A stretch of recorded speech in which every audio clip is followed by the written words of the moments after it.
Hello YouTube. In the winter of 1959, 9 hikers, skiers, also referred to as tourists, who went on a hike under the leadership of Igor Dyatlov, disappeared in the mountains of the northern Urals in the USSR. A month later, rescuers found their tent cut open, and within a radius of 1.5 kilometers from it they found 5 frozen bodies. The bodies of the others were found only in May. Almost all the hikers were barefoot and half-dressed. Some had fatal injuries.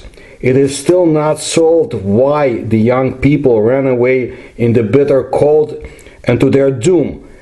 My research of this case began back in the early 1990s, but I have Soviet references from earlier times when the case was not discussed and was basically a forbidden subject. But even the totalitarian state is not able to silence people, to cancel them, to silence them. And those who are emulating the Soviet way of silencing their opponents should remember it. Now, as to the term tourists, let me explain the meaning of tourism in this context in Russian. It was referred in the USSR to group hikes, nature exploration, sport-related active recreation, including skiing and water sports, not just simple sightseeing and shopping in various locations. Those interested in my continuous research of this case need only look in the playlist in my channel, Dyatlov Pass. That's the title of the playlist. I follow up on most interesting Russian research developments. The tragedy that occurred more than 60 years ago, the Dyatlov Pass, continues to be a subject of interest and fascination, albeit in a macabre way for the Russians and the Belarusians. Like my long-time acquaintance Vadim Deruzhinsky, publisher of the tremendously interesting and popular newspaper titled Секретные исследования, or Secret Research in translation. He is an author, researcher, and a very informed person. And he has his own hypothesis. And I want to bring it to you. And it's recent. It's like from the spring of 2021. And here it goes. There's only one hypothesis that fully explains all the riddles and makes logically understandable everything that previously seemed inexplicable. This is the hypothesis about the snowman or Yeti. Interestingly, in the expedition or field newspaper of the tourists, which was written on the day of their death, this is clearly stated. It says that tourists ended up on this mountain because of its only attraction. According to local residents, a Yeti lives here. For this reason, the tourists obviously took a lot of cameras, while the members of the Dyatlov group constantly discussed the topic of Yeti in their campaign and talked about books and articles about it, which was reflected. There was a note about it in their so-called field newspaper. The paper they produced while in the expedition. It's a common phenomenon, and it was, much of it was made in a jest, but they did produce it. So this is true. This is confirmed by local residents, and one Mansi, that's the local indigenous people, living in the area already in our times, says that she herself personally saw a snowman on this mountain in the past. That is, a Yeti lived here, and not far from the place where the tourists put up their tent. In the 1950s, there were a lot of Mansi testimonies about encounters with Yeti, although the authorities believed that these were native superstitions about some forest deities of the Mansi people. The presence of the Yeti was confirmed by the investigation. Only 2 types of footprints were found in the snow near the tent. The footprints of the tourists themselves and next to them another huge, strange set of footprints, which experts conditionally called traces of huge felt boots, valenki in Russian. That's what we used to wear in the winter when it was very cold. Anyway, but the absurdity is the appearance of a subject in felt boots in the middle of the mountain, in a place that can only be reached by skiing or snowshoeing, especially in felt boots, the owner of which should have a height of 3 meters. Unfortunately, then these important traces were trampled by searchers, those who came to look for the bodies. As the local Mansi say, the Yeti family has been living on the mountain for centuries, and the Mansi called the snowman by the word Menqv. These are hairy, dark hominids of huge stature, masters of nature. People try not to enter their domains unnecessarily. The Menqv communicate with each other with deafening whistle, and build nests either in trees or from broken, not thick tree trunks. Hence the ancient legends about the so-called rubber nightingale who sits on a tree. That's from the, by the way, Russian folklore. It's a very interesting legend or fairy tale, but we don't need to concentrate on it. According to the Mansi, the Menqv have the ability to inspire fear, cause stupor in people, that is, they impact the human psyche. Because of this, they are referred to as something from the sphere of the otherworldly phenomenon. Nikolai Andreev, in his book about the Dyatlov Pass, cites evidence of eyewitnesses' contacts with Yeti in the northern Urals, after which people immediately began to wither and quickly died from an unknown disease, as if someone was sucking the life juices out of them. Let's try to recreate what actually happened on this pass on the night of February 1st to February 2nd, 1959. Having put up the tent, the tourists sat down to write the expedition newspaper about the snowman, took out alcohol and cut pork loin into slices. Why was the tent set up not at the bottom of the forest, but at the top of the mountain? In other hypotheses, this was also a mystery, and only in the hypothesis about the Menqv, the answer is simple. From above, it was convenient to conduct observations and track down the Yeti, which was what they were going to do in the morning. Perhaps they proceeded from other considerations. Maybe that tent was placed where, according to tourists, Menqv's lair was located nearby. Among the photos taken that day, there was a photo with a man who seemed to be watching the tourists. It turned out that the tourists started the hunt for the Menqv in the afternoon, for which they put up a tent in an open place, from which everything was far visible in all directions. The smell of alcohol, and especially the pork loin, was carried by the wind all over the neighborhood. Maybe it was also used as a bait to attract the Yeti, or perhaps the tourists decided to celebrate that the expedition was a success because the Menqv got into that picture frame. There's evidence of its existence. The creature eventually ended up at the tent. There is no doubt that the urine at the entrance to the tent does not belong to tourists at all, but to the Yeti. Like the ski pole, the Menqv, who had never seen bamboo before, he gnawed and broke it into 3 parts because of his curiosity. So the appearance of the Menqv caused panic. At the same time, Yetis in the northern Urals are generally aggressive, according to eyewitnesses, and there could be a female who protected her, the cubs in a nearby den. It is possible that Dyatlov or those who stood the watch that they tried to scare the creature away.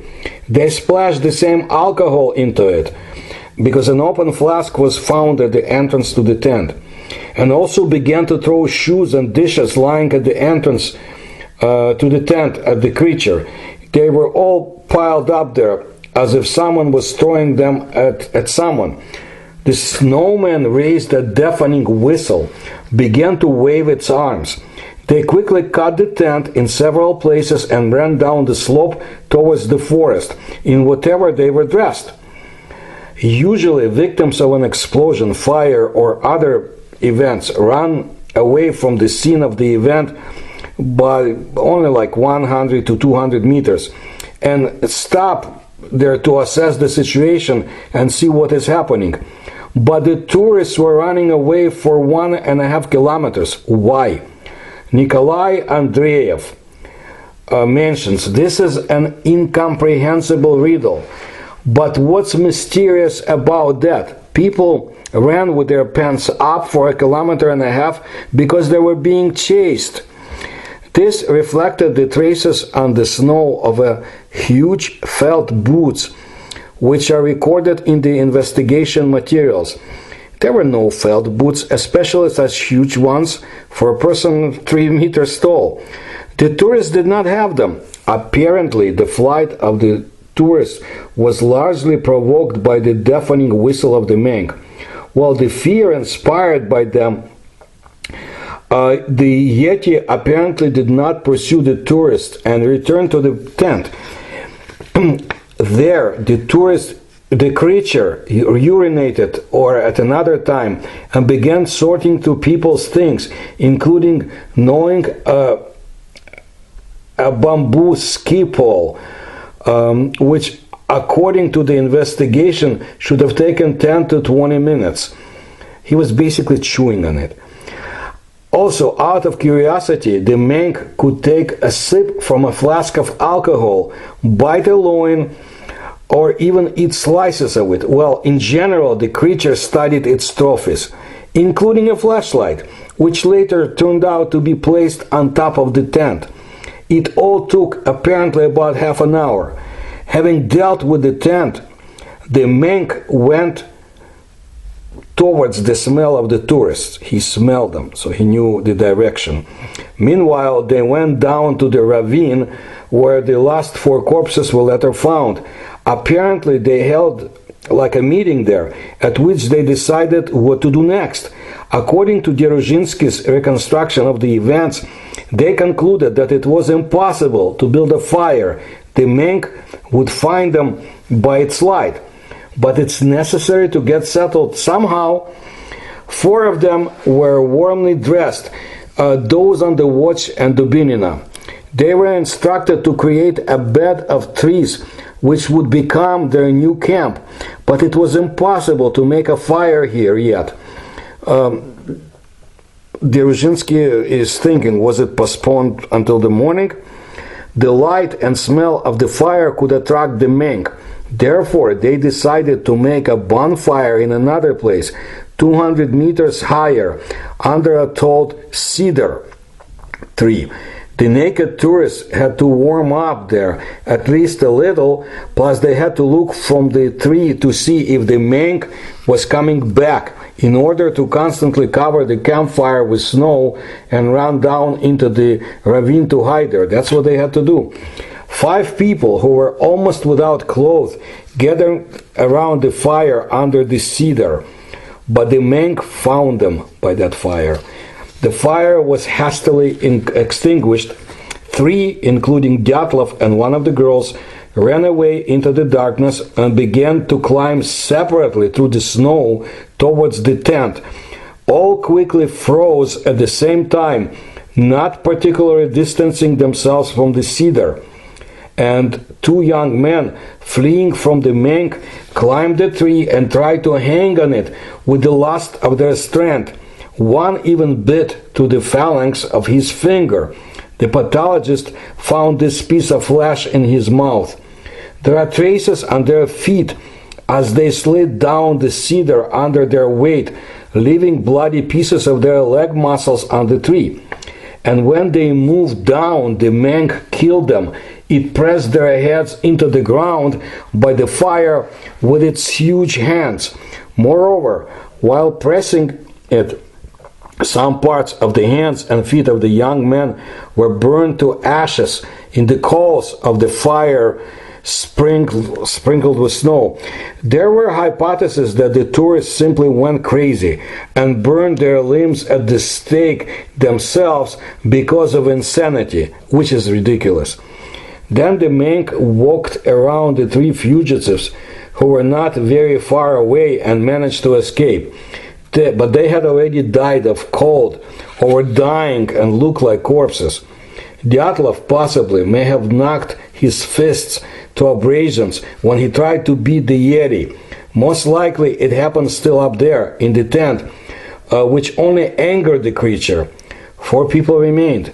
Meanwhile, they had set up a new camp in the ravine 200 meters away, placing a dozen tree trunks there in the snow and preparing a place for a new fire. The rest of Dyatlov's group was supposed to return there. Instead, the Menqv appeared. The injuries of these 4 people show how they were killed. 2, who may have tried to resist, were immediately deafened by Menqv with blows to their heads, breaking skulls. And the other 2 may have been pinned to the ground with its fists and feet and held there, crushing and breaking their ribs until the people stopped moving. However, some eyewitnesses of the encounters with Yeti tell about a different method of punishment, so to say. The Menqv grabs a man or beast by the legs and swinging it hits his body against something. If the head hits the ground, the victim's skull breaks. If the back or chest hits a tree trunk or something else, ribs, shoulder blades, and other bones break. In both cases, the victim immediately loses consciousness, cannot breathe air from the injury. It was such injuries that pathologists recorded in the Dyatlov tourists' bodies. When the Menqv finally left, the 4 tourists might still be alive, although they were on the verge of death. Therefore, they tried to crawl closer to each other, and Dubinina even tried to rise on the edge of the ravine, but a broken rib dug into her heart. However, it is possible that they just stayed in different poses, lying where the Yeti threw them. This picture of events gives the answer to all the riddles. As for the Menqv, they left the area when a lot of searchers, airplanes and helicopters arrived. After 1959, as the local Mansi say, the Menqv were no longer seen in these mountains. This is the Dzerzhinsky hypothesis as to the events that had taken place. Whether it's true or not, readers can check for themselves by examining an array of documents. There is another proponent of the Yeti hypothesis. He is a well-known and iconoclastic Russian blogger, Valentin Degtyaryov. I have already mentioned him and his other finds in my previous videos. Please note, he refers to the snowman as Menqv, not Menqv. Let's give the podium to Degtyaryov. This information is from the year 2019. Here's what he says.